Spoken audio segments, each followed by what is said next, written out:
और बड़ी खबर आपको बता दें, सीटों पर तकरार के बीच राजधानी दिल्ली में इंडी गठबंधन के नेताओं की 5वीं बैठक हुई।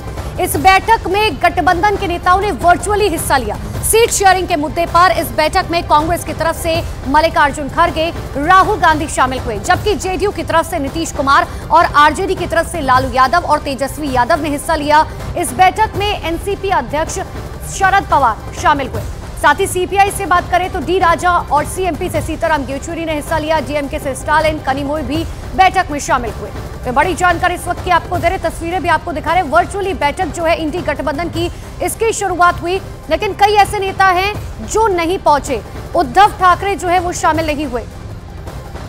उद्धव ठाकरे, ममता बनर्जी जो है वो शामिल नहीं हुए। हालांकि कहा जा रहा है कि पहले से तय कार्यक्रम था, ये हवाला उनकी तरफ से दिया गया, लेकिन ये देखने वाली बात होगी कि क्या सच में यही वजह थी या वजह कुछ और थी। लेकिन ये 5वीं बैठक जो है वो इंडी गठबंधन की जो है फिलहाल चल रही है और लगातार हमारे रिपोर्टर्स ग्राउंड जीरो पर मौजूद है ये बताने के लिए कि आखिर बैठक में जो है अंदर से क्या जानकारी। मेरे सहयोगी नीरज लगातार मेरे साथ बने हुए हैं। नीरज, अंदर से क्या जानकारी, क्या इस बार जो है, हालांकि 2 बड़े नेता शामिल नहीं है, लेकिन क्या इस बार माना जाए सीट शेयरिंग को लेकर, चुनावी रैलियों को लेकर कोई जो है मुद्दा निकल पाएगा?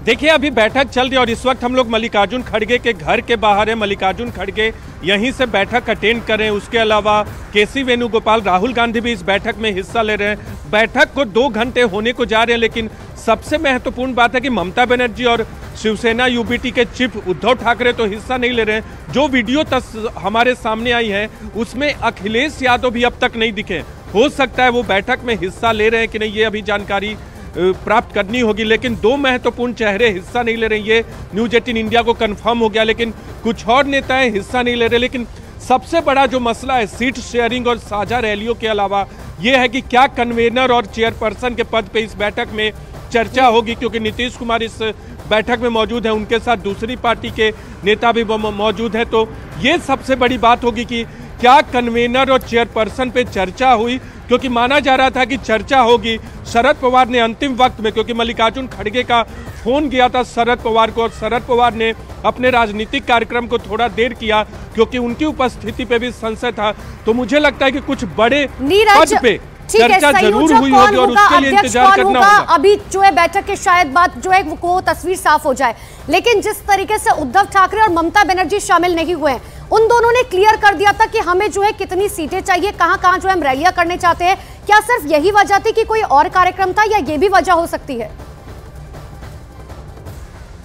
देखिए, टीएमसी के साथ कांग्रेस के जो संबंध है वो बहुत अच्छे, अगर स्टेट के लेवल पे देखें तो नहीं चल रहे, क्योंकि सीट शेयरिंग में टीएमसी ने कह दिया कि वो लोग हिस्सा नहीं लेंगे। शिवसेना की बात करें तो महाराष्ट्र में सीटों पर बातचीत चल रही है। 23 सीट शिवसेना चाहती है, एनसीपी 12 सीटों पे लड़ सकती है और बाकी सीटें कांग्रेस के पाले में जा सकती है। महाराष्ट्र में कोई दिक्कत नहीं है, लेकिन हाँ ये जरूर है कि बंगाल में टीएमसी के साथ अंतिम तौर पे सीट शेयरिंग को लेकर समझौता होगा कि नहीं, क्योंकि टीएमसी ने अभी तक अपना प्रतिनिधि नहीं भेजा है और कह दिया है कि वो 2 से ज्यादा 3 सीटें कांग्रेस पार्टी को दे सकते हैं, लेकिन अधीर रंजन चौधरी इसके लिए तैयार नहीं है। तो कहीं ना कहीं पेंच फंसा हुआ है। लेकिन सीट शेयरिंग के अलावा, पार्टियों के बीच अंदरूनी लड़ाई के अलावा, ये सबसे बड़ा सवाल है कि क्या आज की बैठक के बाद कोई कन्वेनर या चेयरपर्सन जैसा पद क्रिएट होगा कि नहीं इंडिया गठबंधन के अंदर। ये सबसे महत्वपूर्ण बात है और उसका हमें इंतजार करना होगा। जैसी स्थिति जो है वो इंडी गठबंधन में नजर आ रही है और यही वजह है कि लगातार बीजेपी हमलावर है। इंडी गठबंधन पर अनुराग ठाकुर ने निशाना साधा। उन्होंने कहा है कि घमंडिया गठबंधन में ना सुर मिलते हैं ना ताल मिलते हैं। उन्होंने कहा कि उनके पास ना नीति है, ना नीयत है, ना कोई नेता है। तो देखिए, साफ तौर पर यहाँ पर लगातार बीजेपी हमलावर है। उनकी तरफ से कहा जा रहा है कि इंडी गठबंधन में जो भी बैठकें हो रही हैं, ना तो उनका कोई फोकस है, ना कोई चेहरा है, ना ही कोई नीयत है। और ऐसे में आज जो इंडी गठबंधन की बैठक हो रही है उसमें क्या कुछ निकल कर आएगा, क्योंकि वर्चुअली बैठक हो रही है, कुछ नेताओं ने दूरी बनाई है। जैसे ममता बनर्जी की तरफ से साफ तौर पर कोई भी टीएमसी का प्रतिनिधित्व करने के लिए उस बैठक में शामिल नहीं है। ऐसे में अंदरूनी कला कहीं ना कहीं गठबंधन में साफ तौर पर नजर आ रही है। गठबंधन की बात करते हो भाई, घमंडिया गठबंधन का, जहां घमंड और अहंकार सिर चढ़ के बोल रहा है, एक नेता दूसरे नेता से बात नहीं करता है। पश्चिम बंगाल में चौधरी साहब कुछ कहते, ममता दीदी कुछ और कहती, तीसरा कुछ और कहता है। ये आपस में ही ना सुर मिलते ना ताल मिलता है। और हमने पहले दिन ही कहा था, ना इनका नेता है कोई, ना नीति है, और नीयत में खोट तो पहले दिन से ही नजर आता था।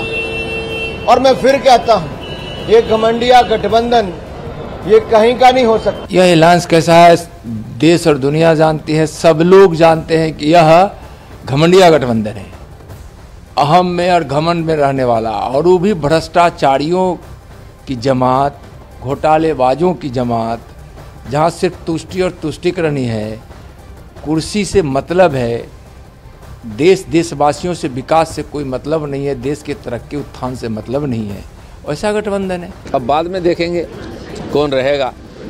ये इंडिया अलायंस का खाली मीटिंग होता है, काम कुछ नहीं होता है, और वो न्यूज़ करने के लिए आप लोगों के लिए करता है।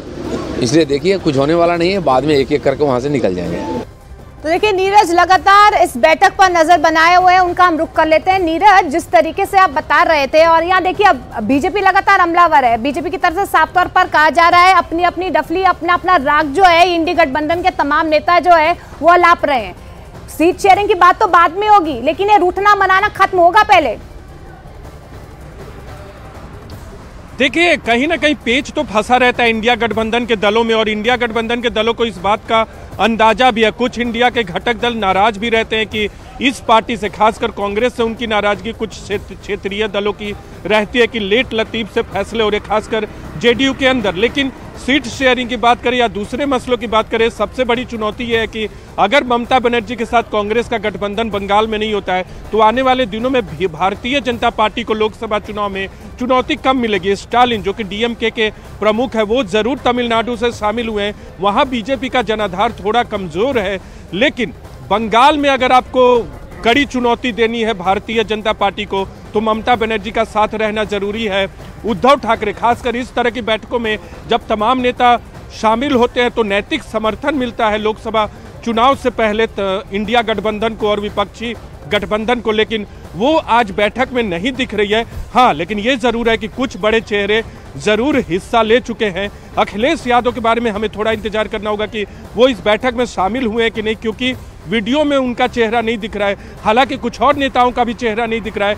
14 दलों को बुलाया गया था, हम तक जो वीडियो पहुंचा उसमें 9 दलों के नेताओं के चेहरे दिख रहे हैं। आम आदमी पार्टी के केजरीवाल हैं, एनसी से उमर अब्दुल्ला है, पीडीपी चीफ का चेहरा उसमें नहीं दिखा है, स्टालिन दिख रहे हैं, शरद पवार दिख रहे हैं, सीताराम येचुरी दिख रहे हैं, सीपीआई से डी राजा दिख रहे हैं, कांग्रेस के नेता खड़गे, राहुल गांधी और केसी वेणुगोपाल दिख रहे हैं, एनसीपी से शरद पवार दिख रहे हैं। तो ये लोग जरूर मौजूद है। नीतीश कुमार और लालू यादव, तेजस्वी यादव दिख रहे हैं। तो ये तो यहाँ तक तो ठीक है, लेकिन अभी देखना होगा कि जो लोग शामिल नहीं हुए हैं और क्यों नहीं हुए और कैसे आगे अपनी बात को ले जाती है इंडिया गठबंधन। बिल्कुल, और नीरज सबसे बड़ी बात यह कि चाहे टीएमसी हो, समाजवादी पार्टी हो, आम आदमी पार्टी हो, कई चुनौतियां जो है वो कांग्रेस के सामने है। लेकिन शुक्रवार को कांग्रेस और आम आदमी पार्टी ने सीटों के बंटवारे को लेकर एक अहम बैठक की। दिल्ली में कांग्रेस के नेता मुकुल वासनिक के घर पर करीब 2 घंटे तक की बैठक चली और दोनों ही पार्टियों ने बैठक को बहुत सकारात्मक बताया। लेकिन अब आपको अंदर की बात बताते हैं। देखिए, सूत्रों की माने तो शुक्रवार को हुई बैठक में पंजाब पर कोई चर्चा नहीं हुई है। आम आदमी पार्टी और कांग्रेस के बीच हुई बैठक में दिल्ली, गोवा और गुजरात में सीटों के बंटवारे को लेकर बातचीत हुई है। इन सब के बीच में आम आदमी पार्टी ने गुजरात के भरूच सीट पर चैतर वसावा को उम्मीदवार घोषित करने का दावा भी पेश कर दिया है। ये आपको वो बता रहे हैं कि आखिर पेच जो है वो कहां फंस रहा है। लेकिन सबसे बड़ी बात यह कि पंजाब में साफ तौर पर आम आदमी पार्टी ने कह दिया कि हम वहां कॉम्प्रोमाइज नहीं करेंगे।